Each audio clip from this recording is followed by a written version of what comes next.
Hello, I'm Renee Esquivel, and you're watching my YouTube channel, Technologist on the Go. Now, my recent video, Ventura continuity camera on the Mac Mini M1, has been generating a lot of views relative to what I get on my channel. And I got a question posted by taking the next step, and it is, do you know how to zoom in and out while connected to your phone? I would like to have a tighter shot. Now, strictly speaking, zoom is not available on the iPhone when you're in continuity camera mode. Why? I don't know. Makes sense that you would have zoom like you do any other time you use the camera. Nevertheless, I did discover that there are a set of additional features under what are called video effects.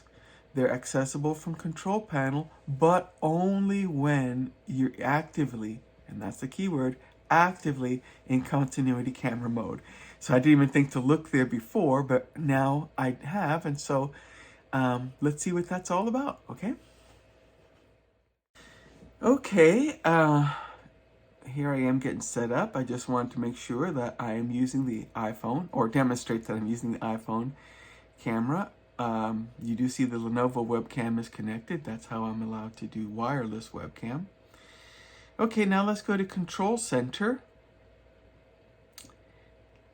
And here you see video effects. They now appear. First one I'm going to use is portrait mode. And so that will obviously blur the background, which I'm going to twist the camera just enough so you could see an Elvis Costello album there in the background. And you can see that it's blurred out. And when I come out of portrait mode, hey, you get a better focus on it. And let me go back into portrait mode. And now I'm going to enable what's called a studio light. That will dim the background, giving you a better focus on yourself. And you can use studio light whether or not you're using portrait mode.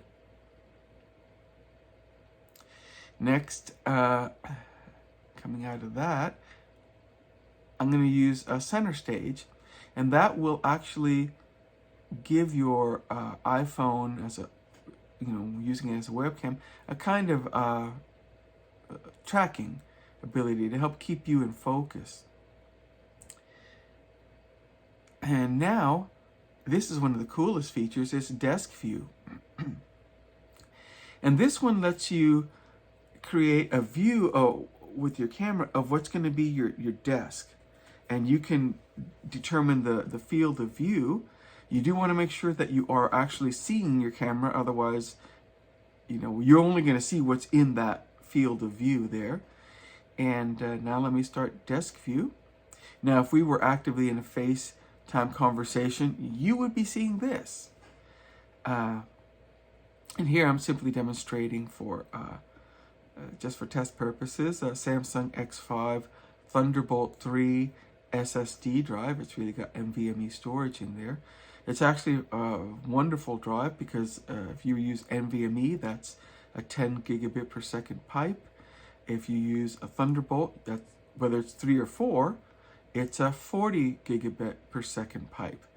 I haven't featured this as an option on my channel yet, simply because it didn't do well and Samsung doesn't appear to be selling them, and they're hard to get and they're freaking expensive.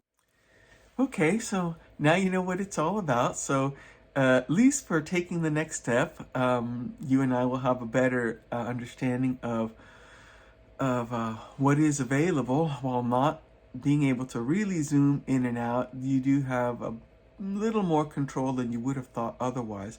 But mostly for video effects, it can enhance the quality of the image that people get to see of you when you're doing any kind of video conferencing or video phone call. Please give me a like and subscribe, and if you have your own channel, I will counter-subscribe back to you. In fact, I'll try to subscribe to you if I can, whether or not you have a channel, so that we mutually help each other out. Until the next video, thank you for watching. Bye-bye.